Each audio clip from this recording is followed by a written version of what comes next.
Entendes o que estás lendo? O podcast que te leva através das páginas da Bíblia. Livro por livro. Capítulo por capítulo. Uma exposição bíblica emocionante. Aperte os cintos e embarque comigo nesta viagem.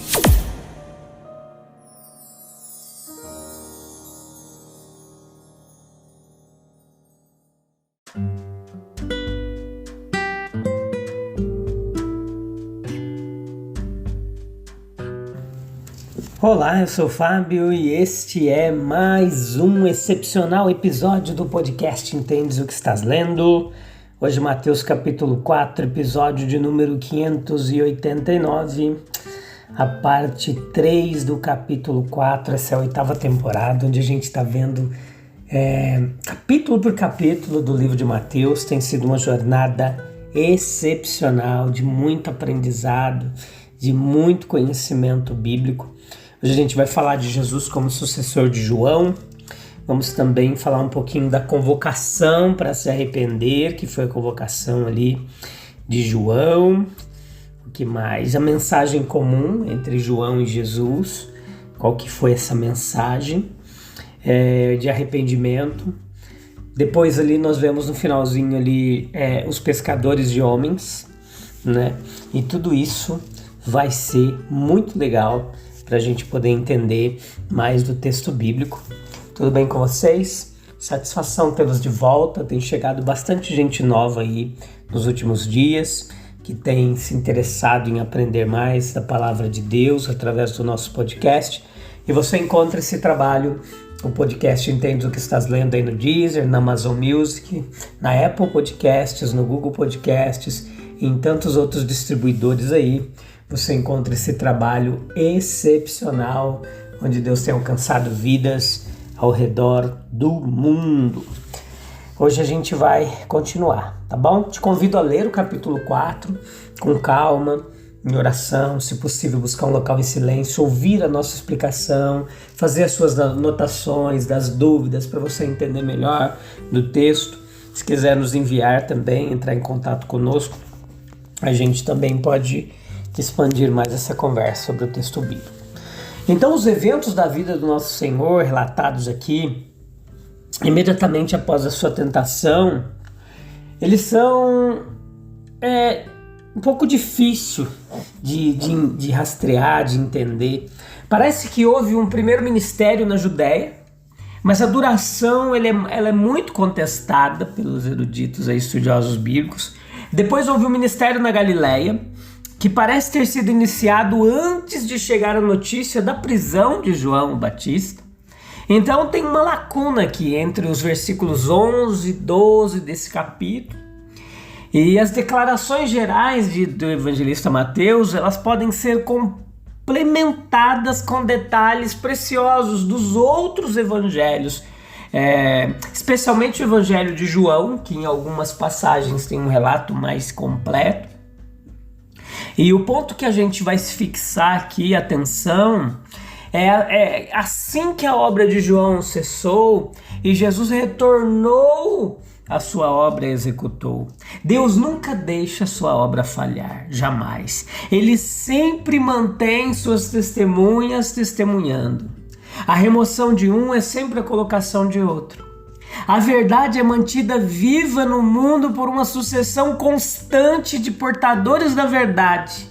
E nunca houve um momento em que a igreja ou a verdade estivesse em perigo e Deus tivesse sido deixado sem testemunhas. Josué, como sucessor de Moisés, deu continuidade ao trabalho de Moisés.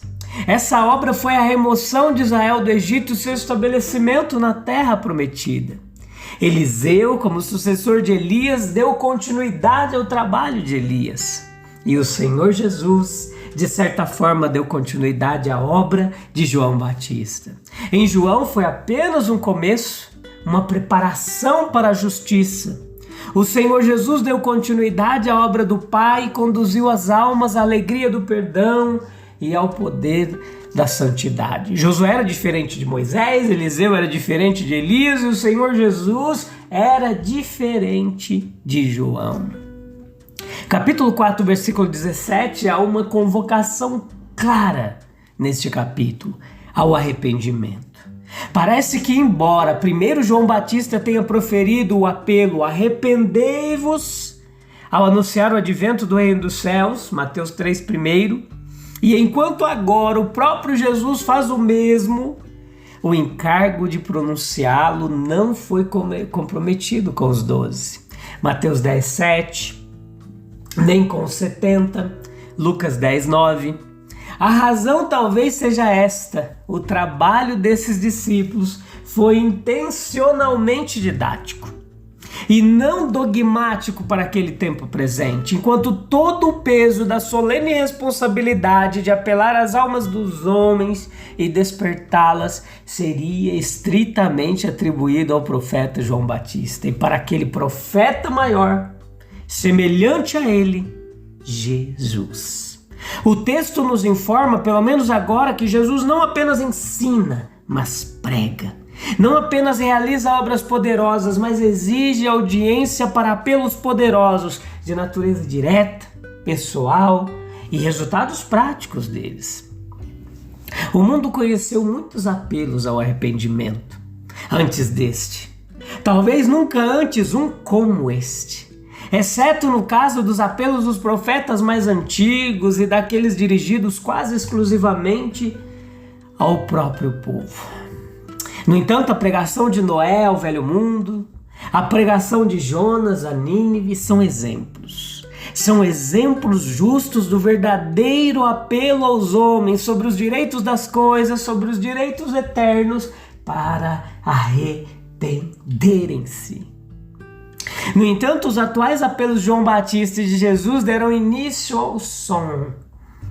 A mensagem que viajaria pelo mundo para penetrar nas mais densas massas gentias e nunca cessaria de reverberar no ouvido humano. O olho que visse mais longe, o pensamento que penetrasse mais profundamente e compreendesse mais, compreenderia bem a genuinidade e a força e a clareza do apelo. O reino dos céus está próximo. Esse anúncio, ele pretendia descrever brevemente a maior luz, a luz mais pura do conhecimento que agora chega à terra, a revelação mais clara do Pai, do seu amor aos homens que agora desponta na terra, e os métodos mais espirituais, internos, pelos quais a justiça, a santidade e a bondade se tornariam o estudo, a busca e as posses familiares da humanidade. A mensagem de João Batista e Jesus eram de certa forma comuns. Aqui está um fato dos registros ao qual não foi dada atenção suficiente. O nosso Senhor, ele não percebeu imediatamente a individualidade de sua mensagem messiânica. Ele começou o trabalho público fazendo o trabalho de João e repetindo a mensagem de João. Ambos tinham isto como evangelho: arrependei-vos, porque o reino dos céus está próximo. Outro fato notável precisa ser observado nesse contexto. Quando nosso Senhor enviou seus apóstolos em uma missão experimental, o início de pregação do evangelho para eles, na qual esperamos que eles lidassem com os primeiros princípios, descobrimos que ele lhes deu a mensagem de João: arrependam-se, pois o reino dos céus está próximo. É comum representar a obra de João como substituída pela de Cristo. Não é assim. Não, a sua obra foi continuada por Cristo. O arrependimento que ele exigia foi demonstrado por Cristo como uma exigência permanente que deve ser feita a todo homem em todos os tempos. João nunca morre, sua voz nunca é silenciada, ele reaparece no Pentecostes, quando a mensagem que é dita: olha, arrependam-se e convertam-se. João não é mais uma mera voz, ele fala ao mundo hoje. Sua mensagem é vista como uma mensagem de Deus para a humanidade quando ela ganha a repetição dos lábios do Senhor Jesus. Dos nascidos de mulher não surgiu outro maior do que João Batista. O arrependimento, visto como estando permanentemente na vanguarda dos requisitos divinos, é a porta estreita no início do caminho cristão. Quando o caminho da salvação ele é representado como algo fácil, como uma fraca entrega ao amor divino, é bom lembrar aquela porta do arrependimento que bloqueia a entrada. Muitos agora adotam a profissão cristã com base numa persuasão de mera emoção passageira, sem qualquer humilhação de alma por meio do arrependimento. João e o Senhor Jesus deram o primeiro lugar ao arrependimento. Ninguém jamais poderá compreender o que Jesus é como perdoador dos pecados se não tiver aprendido com João o que é o arrependimento dos pecados. A fraqueza da chamada pregação do Evangelho hoje em dia é a ausência das exigências joaninas de arrependimento que tanto o Senhor Jesus quanto os seus apóstolos repetiram e fizeram. Versículo 18 ao 22, nós vemos a chamada aos pescadores de homens. Quem eram esses? Jesus não se contentou em pregar a palavra e deixá-la agir sem ser vista, sem ser cuidada. Ele desejava reunir uma colheita de almas. Seu primeiro esforço nesse sentido foi formar um pequeno grupo de discípulos que deveriam ajudá-lo em sua grande obra. Ele próprio, o supremo pescador de homens, ele atraiu almas escolhidas para que pudesse capacitá-las para empreender o mesmo trabalho na busca de outros. Os primeiros pescadores chamados eram irmãos. A união familiar é consagrada por Cristo. Cristo era carpinteiro. Os primeiros apóstolos eram pescadores. Paulo era uma espécie de tecelão. Certamente, então, as classes trabalhadoras de todas as pessoas deveriam estar interessadas naquele cristianismo. Essas classes foram as primeiras a reivindicar o Evangelho como algo seu. Por que tantos deles são os últimos a fazê-los? A vida do mar era uma boa disciplina. Os estudantes de Cristo não tinham nenhum curso preliminar. Não. A natureza era a sua universidade. O trabalho árduo e o perigo constituíam sua disciplina. Eles não foram educados como eruditos, eles foram educados como homens. É melhor ter ambos os treinamentos, mas podemos dispensar mais facilmente o primeiro do que o segundo. Eles estavam trabalhando, lançando a rede. Nunca estamos tão preparados para que Cristo nos encontre como quando cumprimos nosso dever diário. Em João vemos que esses homens já conheciam a Cristo. João capítulo 1, versículo 40 a 42. Mas ainda não haviam aprendido que ele desejaria que fossem seus companheiros constantes. Cristo não está disposto a ficar sozinho no seu grande trabalho. Ele procura companheiros. Todos são convidados à sua graça. Como então reconheceremos nosso chamado quando ele chegar, visto que Cristo não está mais conosco na carne? Pela abertura de uma porta, pela consciência de um dom, pela convicção da consciência. Somente aqueles que o seguem podem servir a Cristo. Devemos primeiro ser cristãos se quisermos fazer um trabalho cristão. Os mais semelhantes a Cristo são os melhores pescadores de homens. Isso é melhor do que pescar no lago. Assim Cristo promove seus discípulos. Observe o objetivo prático, tão inteligível. Na maneira como Cristo apresentou aos pescadores, o verdadeiro trabalho cristão é prático. Eles responderam imediatamente ao chamado. Não há desculpa para demorar quando Cristo nos chama. O pescador ele pode dizer que não está apto para ser apóstolo, mas Cristo é quem é o juiz de sua aptidão. Não há tempo para atrasos. A colheita é abundante, os trabalhadores são poucos. Eles deixaram tudo. Cristo não chama todo o seu povo a abandonar as suas ocupações seculares, mas quando tal apelo chega, não há desculpa para evitar. A obediência deve ser incondicional. Eles não apenas concordaram verbalmente, Eles seguiram a Cristo. Nosso cristianismo é visto não nos credos que professamos, mas no caminho que seguimos.